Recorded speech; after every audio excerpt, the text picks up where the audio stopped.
Pools opens the same way its entire runtime unfolds, with no explanation. The player wakes somewhere inside a sprawling, impossible indoor water park, presented through a deliberate VHS found footage filter, grain, tracking artifacts and all, as though the whole experience is being viewed on an old tape rather than being played live. There's no HUD, no dialogue, no music, and no text of any kind telling the player what they're looking for or why they're here. The only goal implied by the environment itself is the one every liminal space eventually implies: find a way through and eventually out. Developer Tensori, a small Finnish studio, describes the project as an art gallery-styled single-player experience, rather than a conventional game, and that framing shows in how little the mechanics ask of the player. There's nothing to fight, nothing to solve in the traditional puzzle sense, and no failure state beyond falling somewhere that kills the player outright, at which point the footage simply rewinds to a moment just before the fall, as though the tape itself refused to record the death and looped back rather than let it stand. The base game is structured into 6 chapters, each running roughly 10 to 30 minutes, each built around its own internal logic and visual theme, even though every one of them stays anchored to the same core idea: pools, and the water that connects them. Movement is limited to walking, swimming, and riding the water slides scattered through every chapter,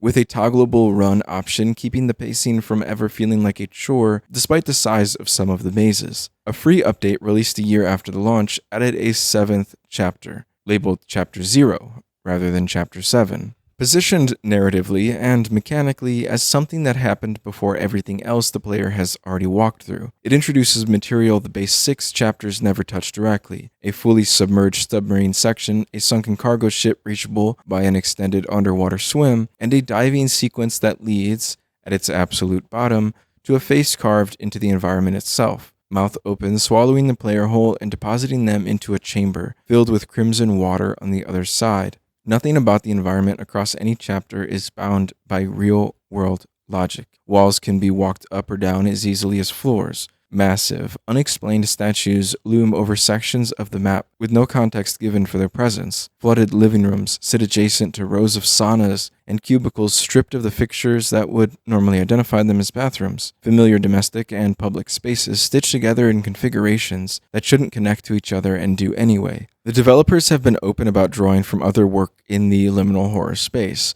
citing Andrew Quist's Anemopolis specifically as an influence, a game that had already experimented with a water park level of its own the year before Pool's release, though Tensori's version pushes further into pure impossibility, rather than grounding its water-based spaces in anything resembling a real facility. By the 5th chapter, the pool theming the game built its entire identity around starts to give way to something stranger still: an empty suburb of identical houses, sitting inside what the environment frames as a massive tunnel, painted to resemble open sky.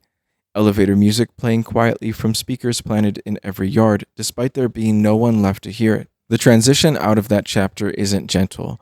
The whole tunnel begins shaking hard enough to collapse everything around the player, dropping them into the 6th and final chapter of the base game, which carries traces of that same suburban imagery forward even as the water returns. Later in the game's runtime, official chapter descriptions themselves start hinting at something the environment never confirms outright.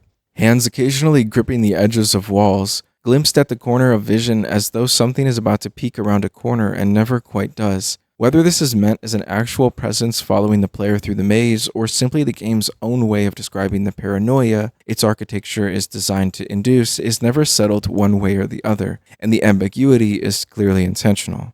Nothing in Pools is built to chase the player. The dread here comes entirely from not being sure whether something could be, which the game's own promotional language leans into directly, describing itself as relaxing, uncanny, eerie, hypnotic, and immersive all at once.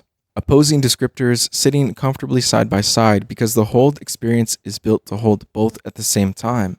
The game's achievement list doubles in practice as a loose scavenger hunt through each chapter's stranger corners, since nothing in the base playthrough requires seeking any of it out. One rewards the player specifically for performing a genuine committed dive off one of the diving boards found near the game's brick-walled halls, treating with the same mock ceremony an actual diving competition might apply to a scored routine, despite there being no judge, no audience, and no one else present anywhere in the world to see it. Others reward simply reaching the end of each individual chapter, turning story progression itself into an unlockable, since there's no other kind of milestone the game has to offer in a work with no plot to check off. Chapter 0 alone carries a disproportionate share of the achievement list, 8 of them tucked into a single add-on chapter, more than any of the 6 base chapters individually contain, reflecting how much more densely that later edition was built compared to the game's original release. Pools launched to broadly positive critical reception, holding a Metascore in the high 70s across its critic reviews,